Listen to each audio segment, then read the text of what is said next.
Good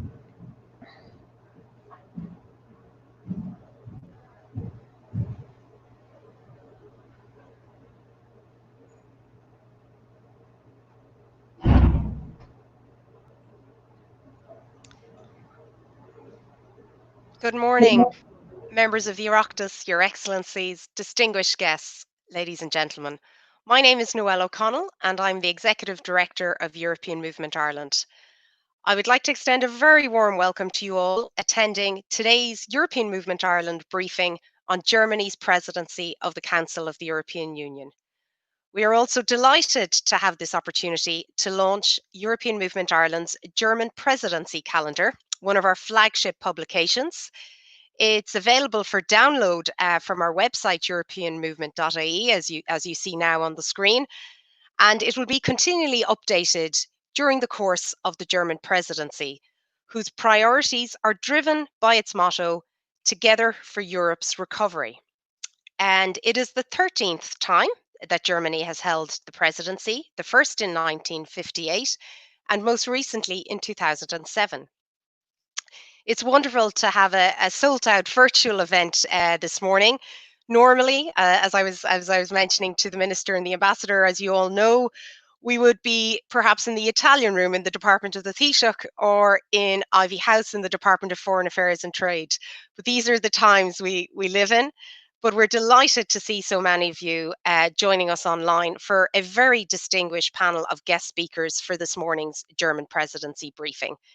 Very warm welcome to Her Excellency, Ms. Deike Potzel, the Ambassador of the Federal Republic of Germany to Ireland, and Ireland's very much new and newly appointed Minister of State with responsibility for European affairs, Minister Thomas Byrne. And a particularly warm welcome to Minister Byrne. We're very honoured that I think this is his first public event as Ireland's new Minister for European Affairs, and we're delighted to have him here with us with European Movement Ireland. So very many congratulations, Minister, on your appointment. And as you know, I think you have a busy inbox.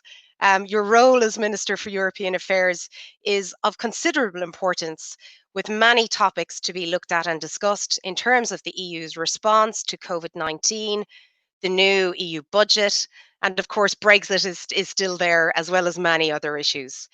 On behalf of myself and all in European Movement Ireland, if I may, I would like to extend our thanks, our many thanks and appreciation to former Minister for European Affairs, Helen McEntee, who we worked very closely with during her time as Minister for European Affairs. And we'd like to wish her every continued success in her new posting as Minister in the Department of Justice.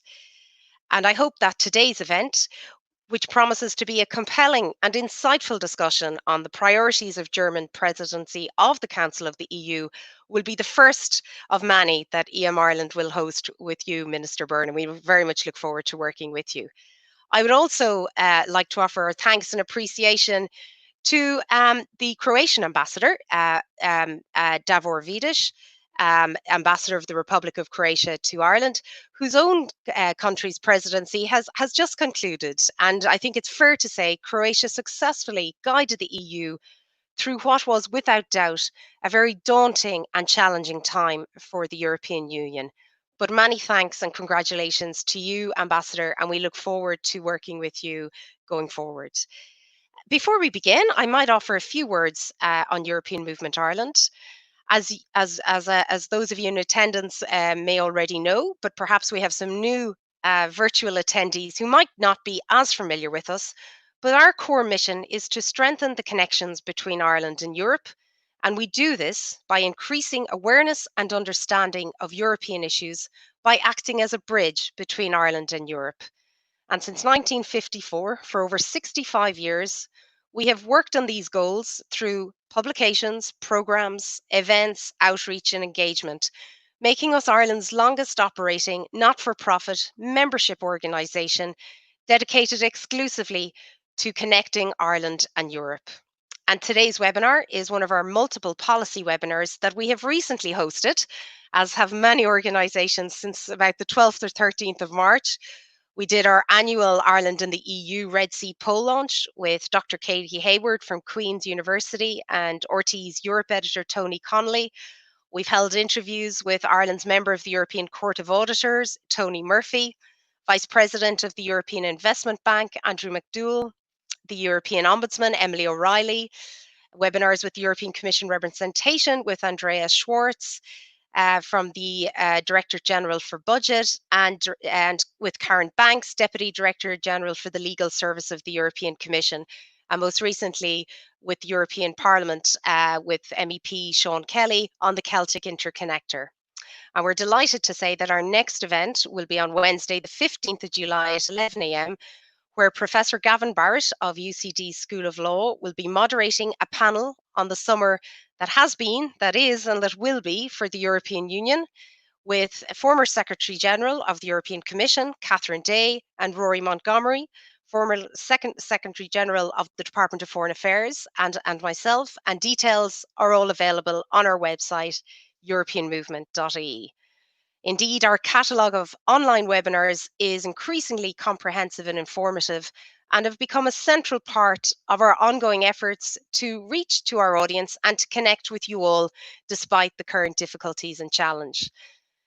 If you are not, I would encourage you all in attendance to please make sure to follow us on social media channels in order to access our content, from our webinars to our Just the Facts policy briefings and much more. Our most recent Just the Facts policy briefing explains the current runners and riders for the contenders to be the next Eurogroup president, including Ireland's Minister for Finance, Paschal Donohoe, the vote which of course takes place this Thursday afternoon.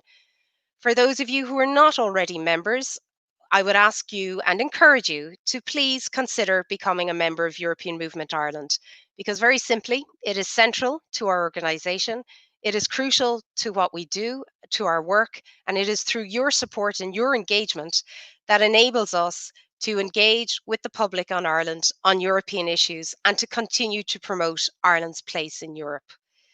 The EU is central to Irish-German relations, because indeed it was the presidency of the Council of the European Union 30 years ago in 1990 when Ireland held the presidency and used that office and that role to contribute decisively to German reunification, contributing to what former Chancellor Helmut Kohl considered the dream of all Germans.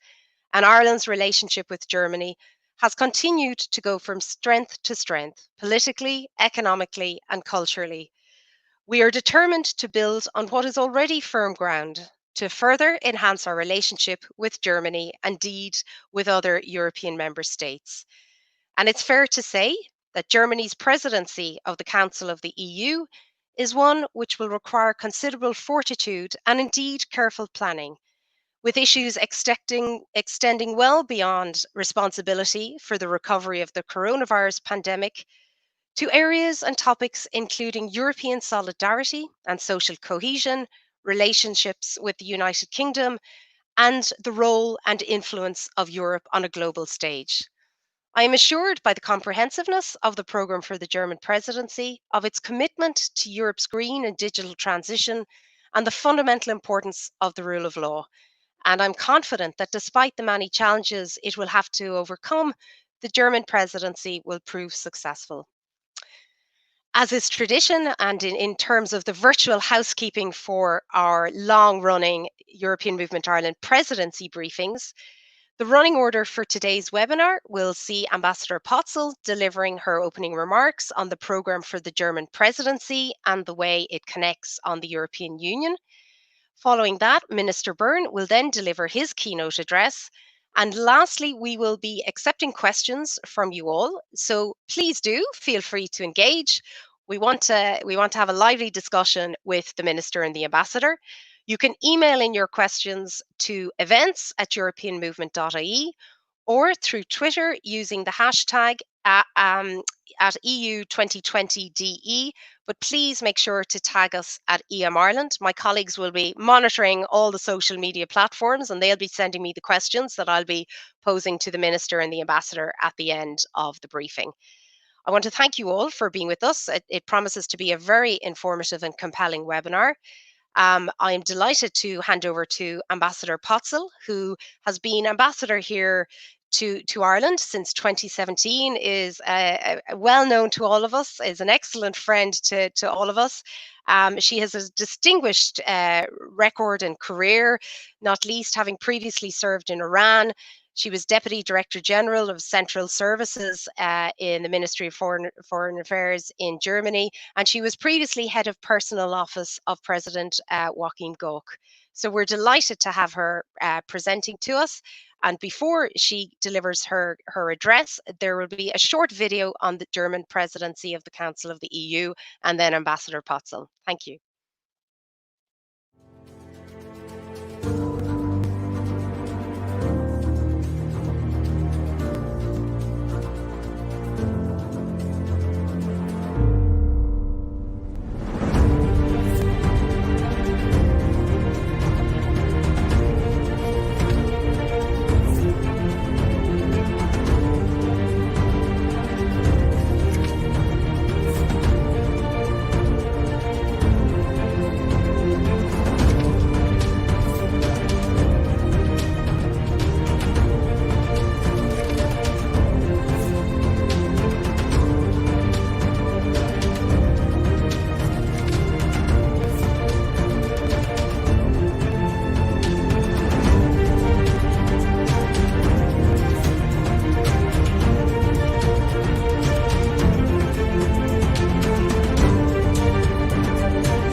Yeah, well, thank you so very much, Noel, for those warm words of welcome. I'm very glad to have the opportunity to present the key priorities of the German presidency here for you today. Thank you also to your team, Noel, who've done a fantastic job to set this up. So I'm very happy to be here. I would also very wholeheartedly thank the Minister of State, Bern, to be with us today. I know that your desk is so full, but that you took out the time to be with us is really a wonderful sign of our very close and friendly relations. So thank you so much for being with us. As you said, Noel, the Croatian presidency has done a fantastic job in really challenging times, and I would like to echo your thanks and also echo your thanks to Davor here in Dublin, who's been a wonderful help for all of us, and he's done a really, really great job, and we are very, very thankful to him. Also, I would like to emphasize that we are very much looking forward to working very closely in our trio presidency together with Portugal and Slovenia. You might have seen the 18-month program for that trio presidency, and that is very, very dear to our hearts to have like a continuity there in what we are doing. So after 1 to 2 years of very intense preparation for this presidency, obviously, because of the COVID-19 pandemic, we had to rethink the whole presidency. And we came up with this motto that you already mentioned, Noel, together for Europe's recovery. Because what we will need to manage this crisis, and what we've shown already in the last couple of months, is solidarity, is a willingness to compromise, is pragmatism, and very close international cooperation too.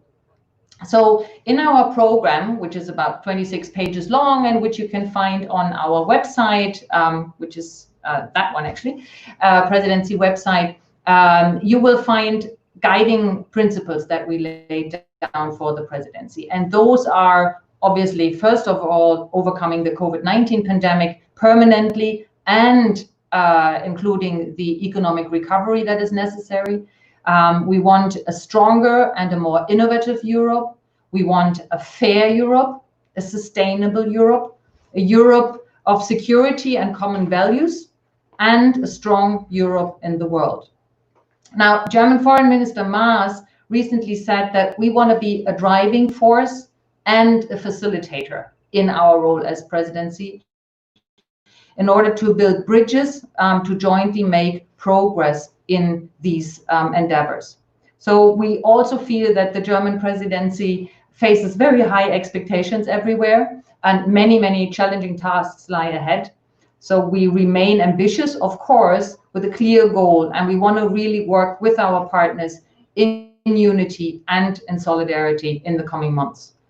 But at the same time, we know that we have to stay realistic about what can be achieved within 6 months. The EU presidency does have a limited role, and we also know, of course, that Brussels is not yet up and running as it usually is, with all the social distancing rules and all that in place. So there is a challenge there as well. But we will, of course, also clearly have to focus on certain areas and certain goals. So in that spirit, I would like to just briefly outline the 9 key priorities that we've set. The first is, as was said before, coordinating EU efforts to overcome the COVID-19 pandemic and the economic recovery. And that very importantly includes, of course, agreeing on the multi-annual financial framework as quickly as possible and on the next generation EU instrument, i.e. the recovery fund. So that will definitely take center stage over the coming months. We feel that our primary objective must be to continue with the immediate crisis management, to contain the virus within the EU and abroad, to overcome the health crisis that we are facing. We need to also work very closely together on an exit strategy in order to be able to lift the remaining restrictions, but also with a view to, like, if a second wave really was coming, to really go about it coordinately and in close cooperation within the European Union.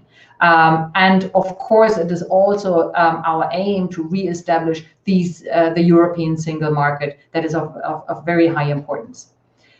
We also need to work together in unity and solidarity in coordinating a sustainable recovery strategy. So that has to address not only the economic, but also the social consequences of the pandemic. And we need to support the transition towards a sustainable economy. So as I said, we aim to agree on the MFF and the recovery fund as soon as possible. Chancellor Merkel recently said, extraordinary times need extraordinary answers. So we need a unique response to a unique situation. We need an extraordinary act of solidarity within Europe, and Germany is well prepared to do exactly that. So the MFF to us really is a budget of the future that helps to overcome crisis in a sustainable way, including investment in climate protection, digitization, and research as well. And then it is also very important that we continue, or that we identify lessons learned from the crisis so far, in order to have an even more effective internal and external crisis management in the future. My foreign minister said we have to improve crisis resilience of the EU and strengthen its social and economic basis. Now, the second most important issue that we will have to deal with, and that's the next big priority, is of course concluding negotiations on the future relationship with the UK. Urgency, as we all can see, is growing. And as EU presidency, we will make every effort to support the progress of the negotiations and that is very important to us, ensure EU unity. We will, of course, be in full support of Chief Negotiator Michel Barnier. And while we are still focusing on creating an ambitious and comprehensive new partnership between the EU and the UK, we feel that we really must be prepared for all possible outcomes, including, unfortunately, a no-deal scenario. So what we need to do now is really think about contingency measures and find our way through that. Also, we feel that we must be vigilant and keep on monitoring the implementation of the withdrawal agreement, and that in particular concerns citizens' rights and the Northern Ireland Protocol, of course. So that will keep us very busy as well. The next priority is advancing the EU's green and digital transformation in a sustainable way. Recovery measures, we feel, to mitigate the corona crisis are also a chance of investment in sustainability. So that's what we call, or we all call now, the green recovery. With the European Green Deal, the EU Commission has already presented a very ambitious proposal, and we would want to see an equally ambitious follow-up in the Council. And this includes finalizing the European climate law and a Council position on new EU nationally determined contributions under the Paris Agreement in order to reduce our CO2 emissions.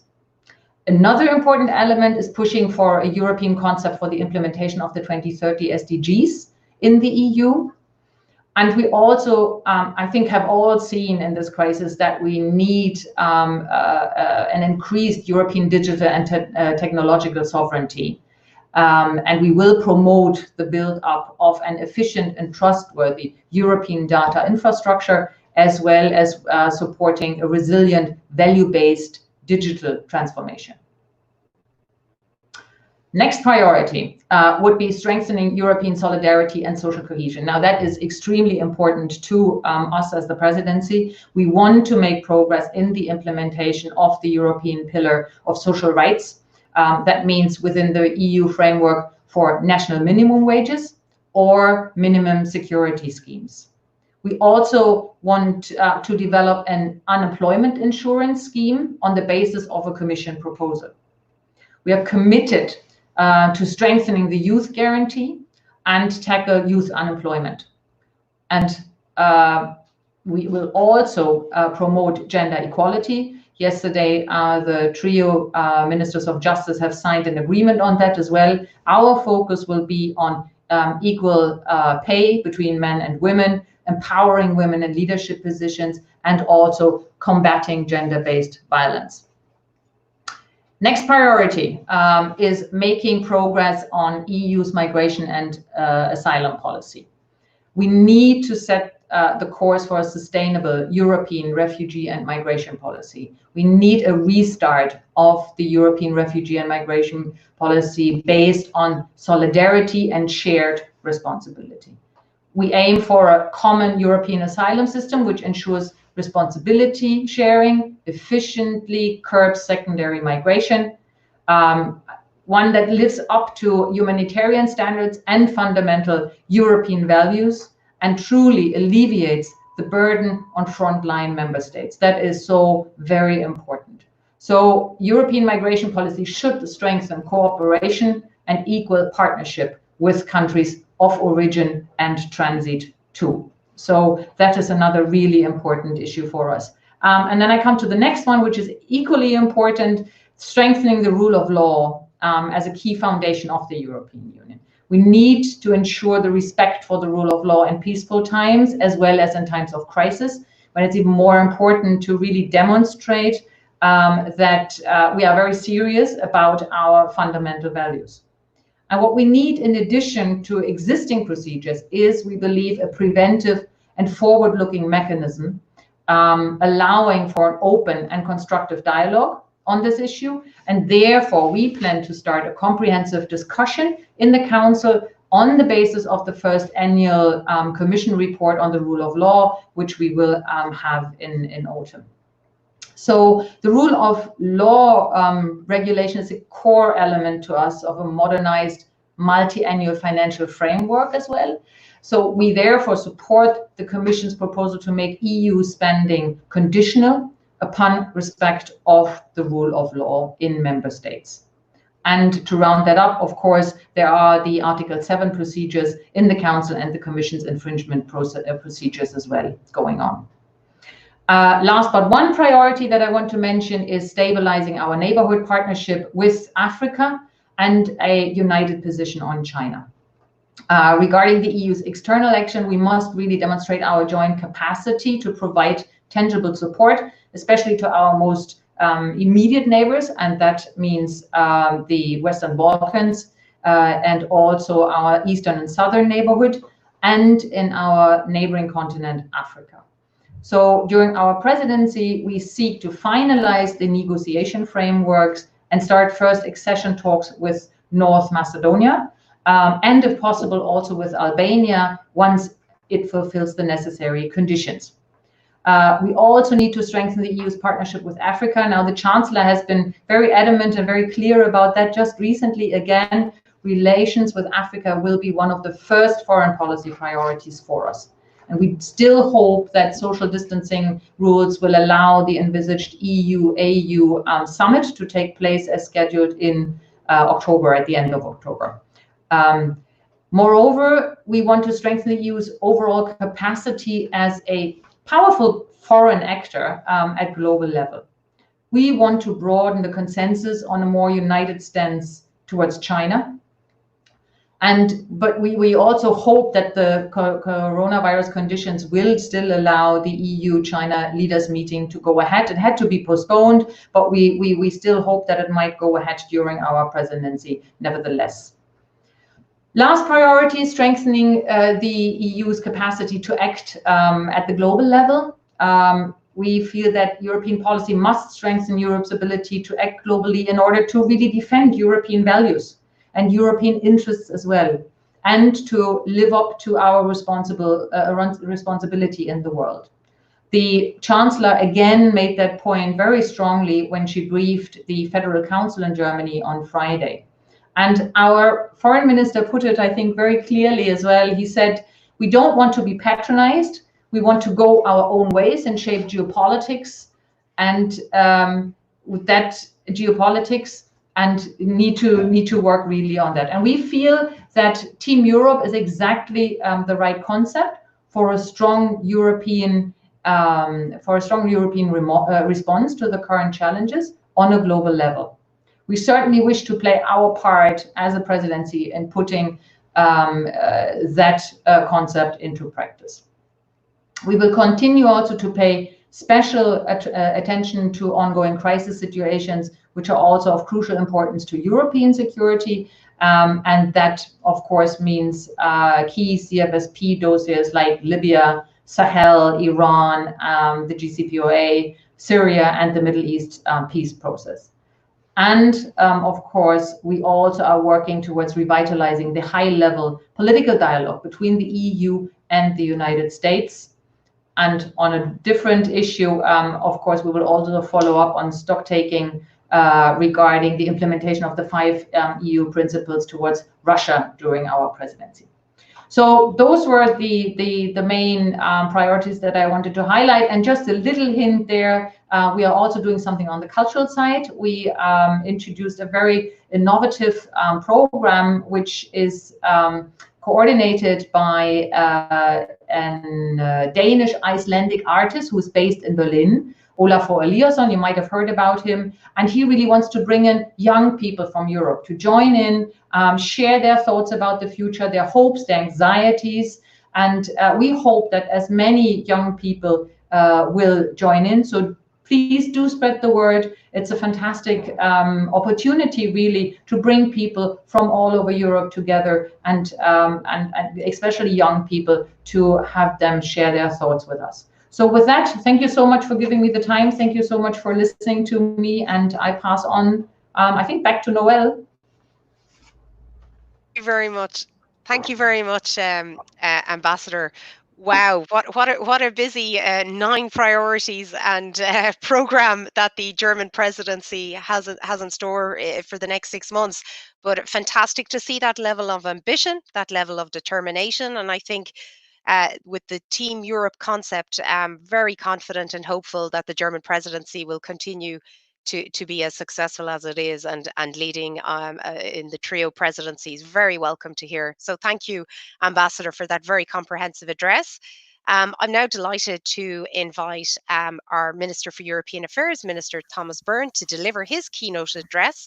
I think, Minister, you haven't even had a week a week to get the feet under the table, so to speak. So we're very honoured that you're here with us. And just by way of background, to give a little bit of the Minister's bio. Minister Byrne has been elected a TD to Meath East from 2007 to 2011, and again since 2016. He was previously a senator for the Cultural and Educational Panel, where he served as opposition spokesperson on public expenditure and reform. And prior to entering in politics, Minister Byrne was also employed as a solicitor, focusing on areas including EU and competition law, two areas I'm sure, Minister, that will prove very useful to you in your new portfolio. And in 2019, Minister Byrne successfully amended the Brexit bill so that higher education fees for students from Northern Ireland would be frozen in the event of a hard Brexit, a topic which will, of course, loom large in your portfolio of responsibilities. Minister, delighted to hand over to you. Thank you very much. Thank you very much, Noel. Thank you very much, Ambassador. And I want to thank the European Movement Ireland for hosting this timely event as we mark the beginning of the German presidency.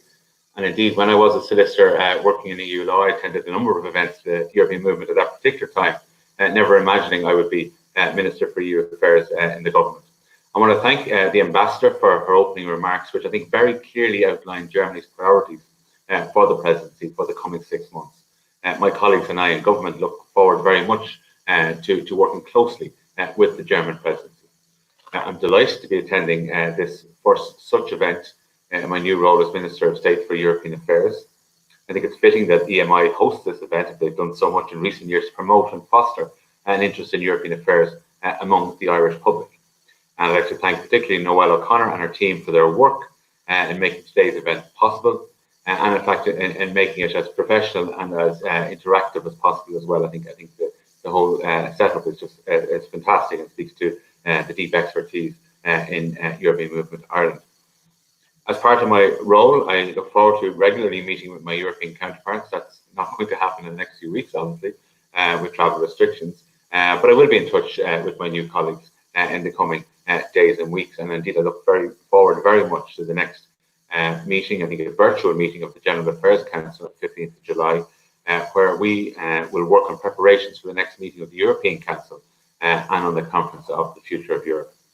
Now, I'm conscious of the fact that my new role will also involve the promotion of the EU and engagement with the EU in Ireland. In fact, long before I was in politics, I was a member of an organisation called Drogheda Young Alliance for a Yes vote. So I think that was in relation to a referendum on European matters, I think possibly the Nice Treaty, if I remember.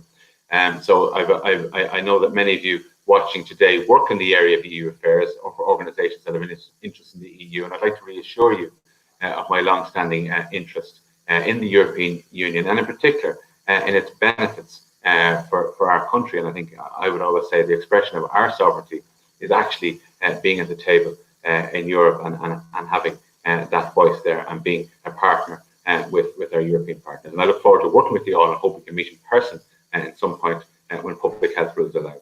I think the Ambassador has very clearly and helpfully set out Germany's priorities for the coming months.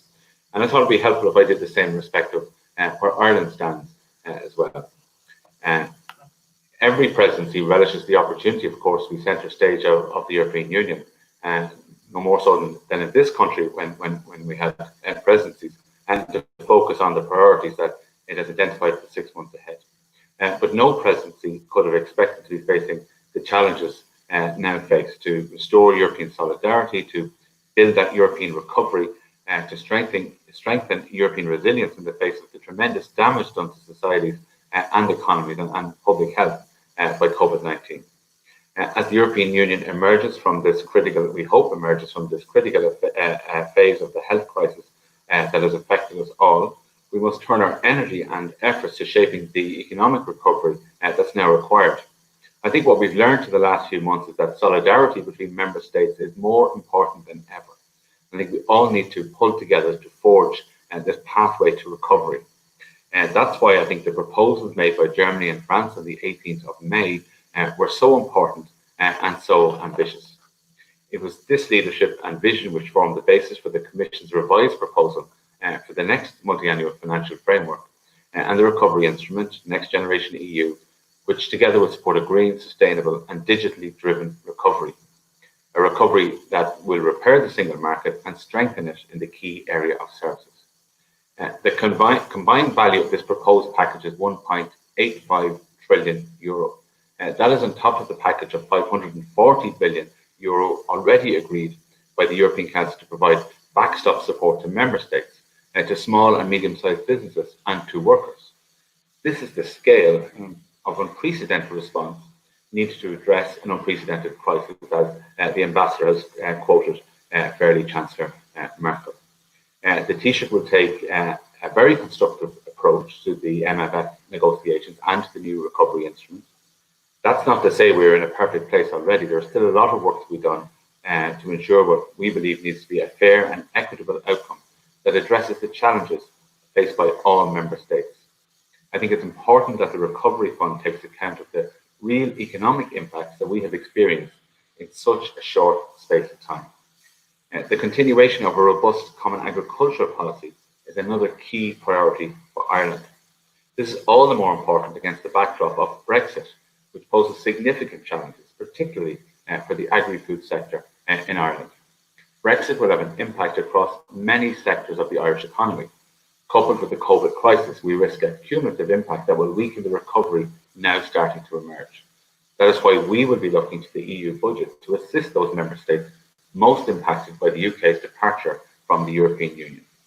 I sincerely hope that the European Council next week will be able to reach agreement on the package that will be before them. Our citizens want and expect the EU to be ambitious and transformative in its response to this unprecedented crisis. We should not disappoint.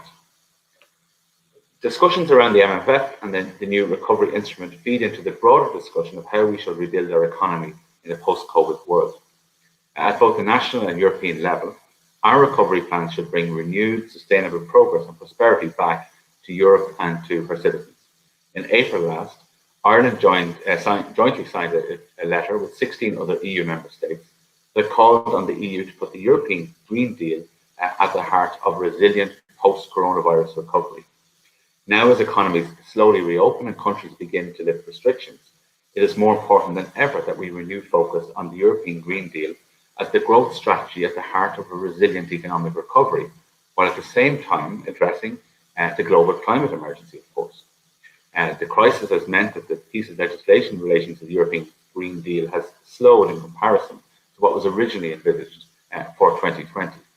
However, the European Green Deal remains a key priority for the EU going forward, and we are very happy to see the German Presidency emphasise the importance of ambitious EU leadership on climate change in its presidency priorities as outlined by the Ambassador. And indeed, in conjunction with that, in terms of the new programme for government here in Ireland, which I was a negotiator for Fianna Fáil on, you will see environmental matters interwoven throughout the entire document. I think it's a measure of how I think this country now takes these issues seriously, and we certainly want Europe to continue to give this ambitious leadership that it has shown to date and to strengthen the pace of that. The virus has spread quickly across the EU's member states, continues to spread, and has affected different countries in different ways.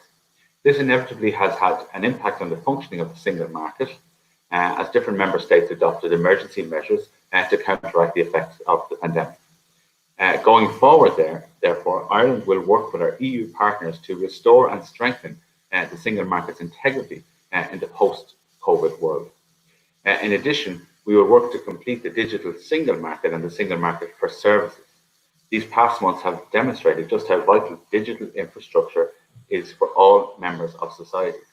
We've also seen how important it is to ensure that all citizens possess the digital skills needed to operate within a digital economy. Furthermore, we need to ensure that our shared European economy is one that is open and protects our citizens.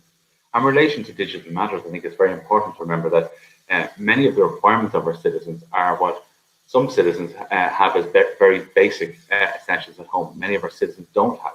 And I think that in some ways, in relation to broadband and digital services, we need in some ways to get back to basics, because we've seen huge gaps in the provision of digital services.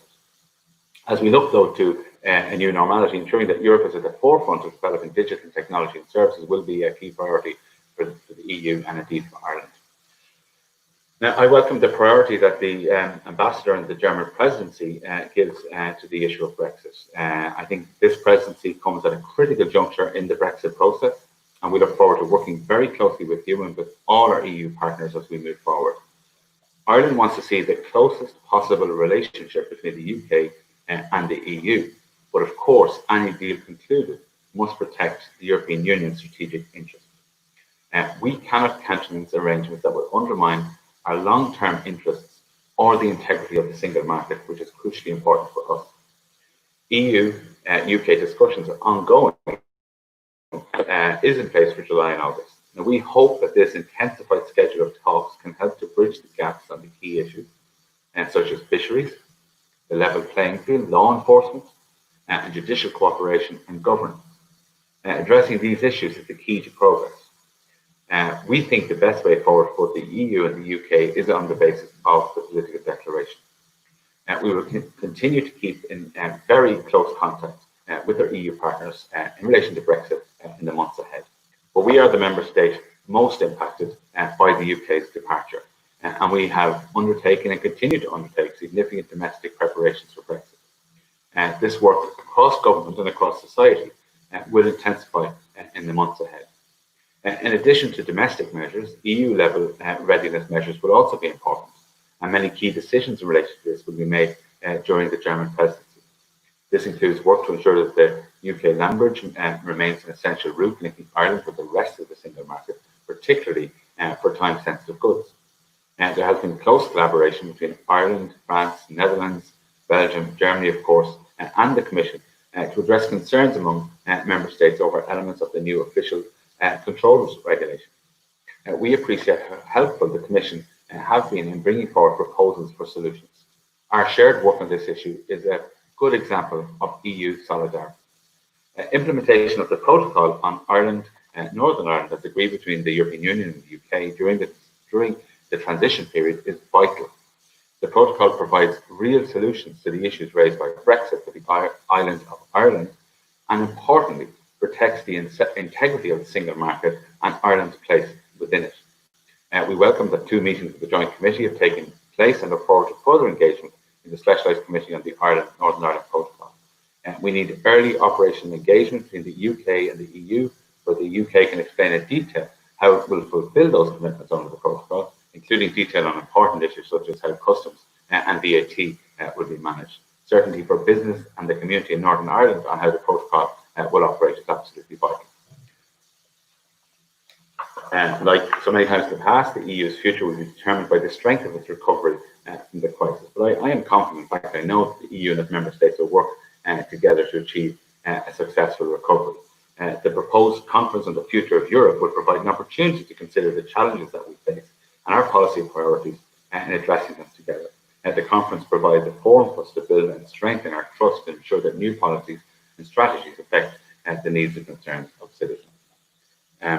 We look forward to positive momentum in relation to enlargement under the German presidency. For example, it's our hope that we can have the adoption of the negotiating frameworks for both North Macedonia and Albania in the autumn.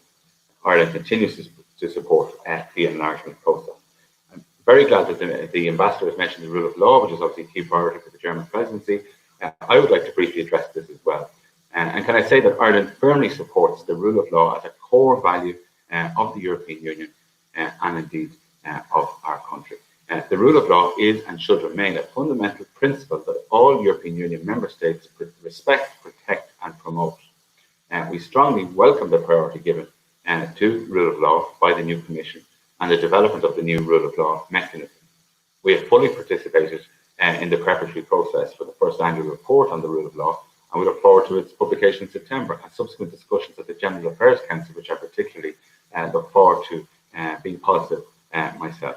And that's why we welcome the priority that Germany has given to the rule of law, and we look forward to working very closely with the presidency on the issue. So I'd like to thank you for being here today, and sincere thanks to Noel and the EMI for hosting the briefing and for inviting me to share my thoughts at this early stage of my ministry. I'm very much looking forward to engaging with all of you over the coming months as I settle into the position, and I hope to build constructive and open working relationships with stakeholders and with colleagues in Europe as well.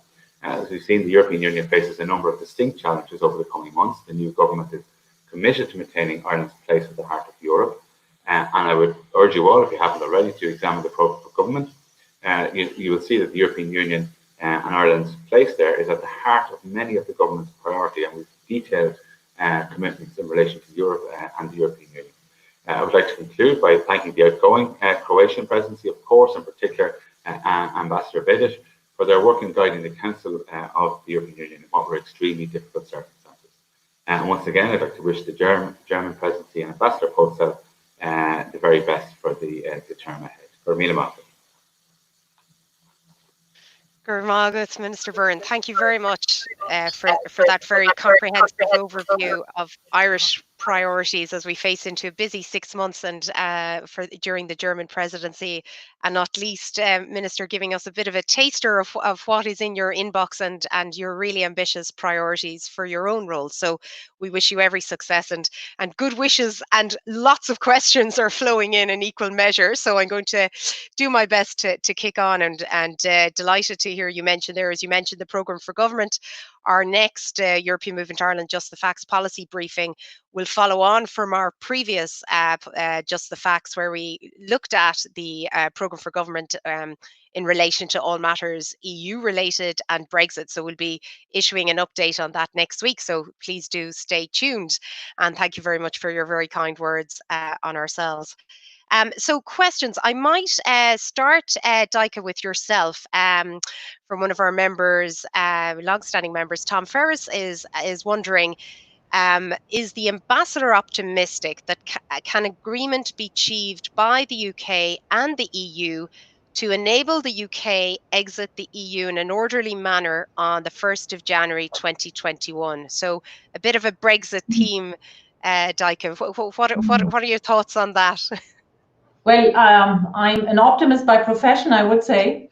So I haven't lost hope yet, but I mean, we all see that it is becoming very, very difficult. I think we all understood that obviously they are not going to ask for an extension for the negotiation. So we really have a very limited scope of time. And also we see that in certain areas they are kind of watering down what was actually agreed upon in the withdrawal agreement and so on. So we really need to pull together. I think it can be done, maybe not to the level that we would have liked to see, and that might remain then an issue for like after the preliminary, sort of a preliminary agreement or whatever you might call it. But in order to do that, really both sides need to make this work. I mean, they have agreed now to intensify the negotiations. I think that is absolutely necessary. Last week, we saw that the negotiations were sort of stopped a day early, but this week they are sitting down together again. So let's not lose hope yet. On the other side, as I said, we need to be prepared. We need to also be prepared for a no deal. That is absolutely possible. And so we need to get ready for that. And a lot has been done prior to the last sort of cliffhanger when we were not sure whether we are going to get a deal. But we need to pick up on that and now prepare better for that. But as I said, don't lose hope yet. We still have a couple of weeks to go. And you're an optimist. Absolutely, absolutely. I'm being paid for that. Very good. Minister, the next question has come in to yourself, and actually I think it touches upon something that you'd be familiar wearing your former hat. And it's this question for you, Minister, as to whether the Government of Ireland would consider seeking the continued inclusion of Northern Ireland in the Erasmus programme, recognising that students throughout Ireland attend the various third-level colleges and institutions in Northern Ireland. So I think something that you'd be familiar with previously. Well, I think you know, one of the whole worries of the Brexit process was about education. Actually, I was education spokesperson in opposition, and for me, the European Union for young people, one aspect clearly was the opportunity for young people to grow and develop, to enhance their education by being part of this bigger structure and this wider world that the European Union gives us, compared to what my parents had and that I had the opportunity for as well. So yes, we would be supportive of any matters that deal with increasing student mobility. And you mentioned the amendment I put forward in the Dáil to the Brexit bill is the only amendment accepted. And the idea, that legislation was in the event of a no-deal Brexit. So that is superseded. We'll be drafting other legislation this year. But the idea was really to tell students from the north, actually on a non-reciprocal way. I mean, it was from the opposition that whatever happens, you will come to study in this country on the same basis. Sorry, in this part of the country, should I say, on the same basis that you would all already have. And I think that was crucially important. Just to send a signal, if nothing else, that that was the direction of thought. And we want to see if this is possible as part of concluding matters this year. That would be there. That would be very, very important. Great. No, absolutely, Minister, and that's very positive to hear. Another question for you, Minister, if I may, from our good friend, well known to all of us, Pierre-Emmanuel Debau, the Ambassador of Belgium to Ireland, who is extending his congratulations to you and that Belgium looks forward to working with you. And in commending Ireland's constructive approach in the MFF and recovery plan negotiations, how do you, Minister, see Ireland's position regarding a proposed digital services tax as part of the new own EU resources? And is Ireland open to such a prospect? Well, clearly there are a lot of items being discussed at European level. I mean, clearly we have given our support to the plastics levy, and we hope that can be part of the end process to this, that we hope is concluded in the coming weeks in negotiation. I think it's very important for us from the MFF is that we would, there would be, the outcome would be fair and reasonable indeed to all member states. And I think that's very, very important. And we will obviously be working as closely as possible with everybody to agree in relation to the specific proposal that's been put forward. We're not in favour of such a tax, but we do support some own resources. I mentioned the plastic levy that is being proposed. I think we believe that the OECD is the best place to deal with the digital tax, and I know that the process has been ongoing. And I think that's where we see that. So no, we don't support such a tax. Great, thank you, Minister. And just to follow on question from that, from one of our audience in a similar vein, I don't know if you're going to divulge any breaking negotiation secrets or tips, but where is Ireland open to compromise when it comes to the EU budget and the recovery negotiation? Well, I think what we want to do is we want to look forward to this process, to work as cooperatively as possible.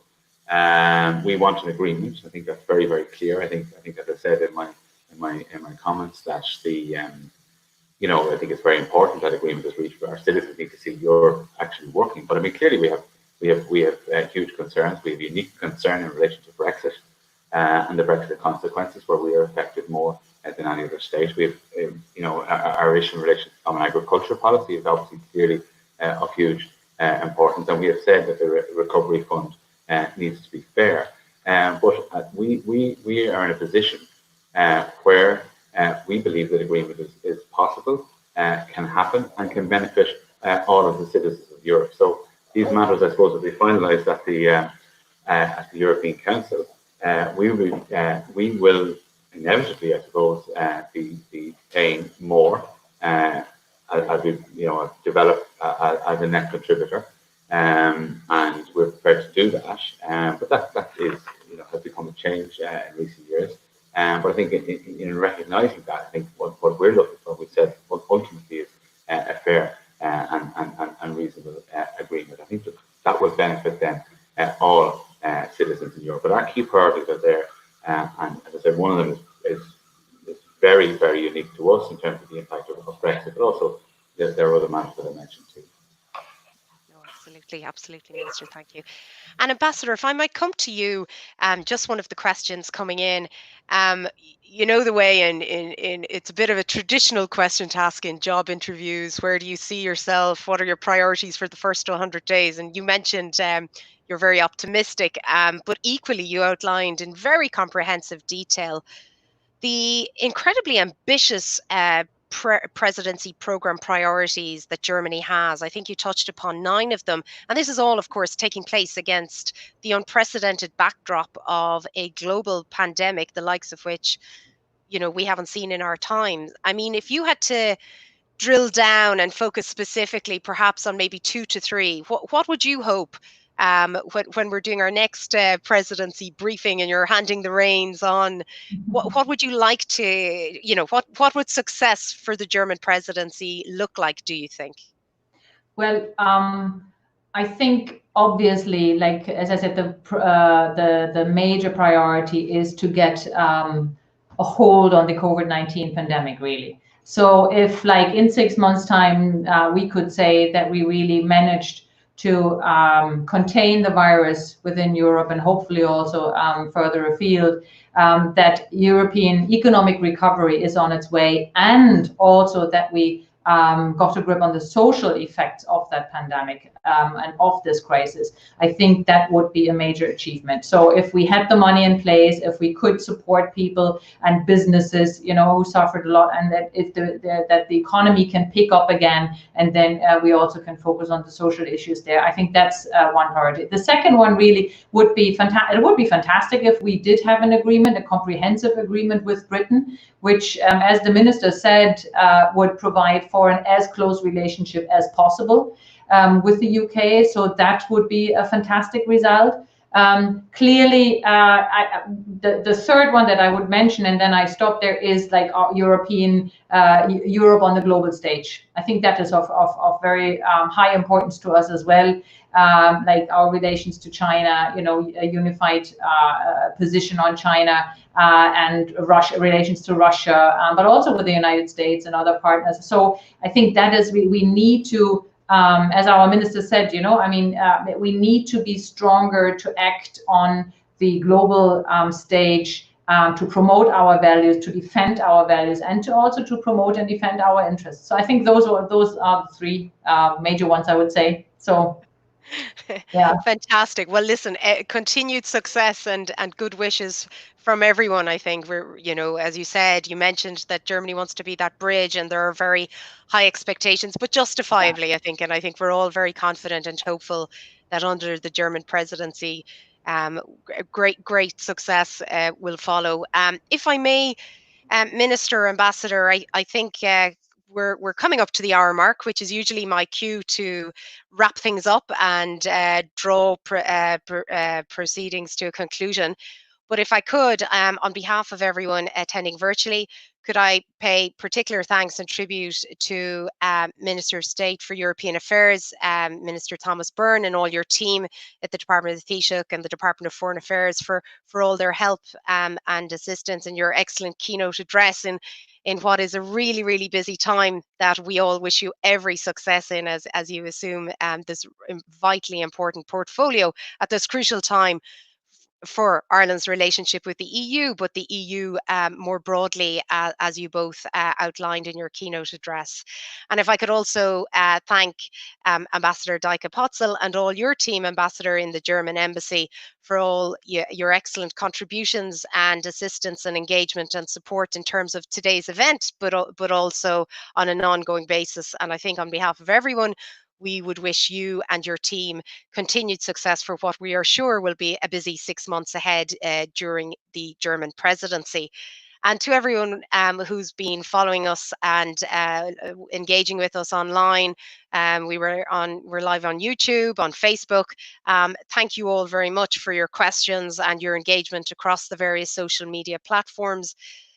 Please, hopefully in the not too distant future, we may all see each other physically again at an upcoming EM Ireland event. If not online, we'll be online for our July the 15th event with Catherine Day, Rory Montgomery. So make sure to get in touch with us if you're interested in attending that. Our German presidency website is available on our website, europeanmovement.ie.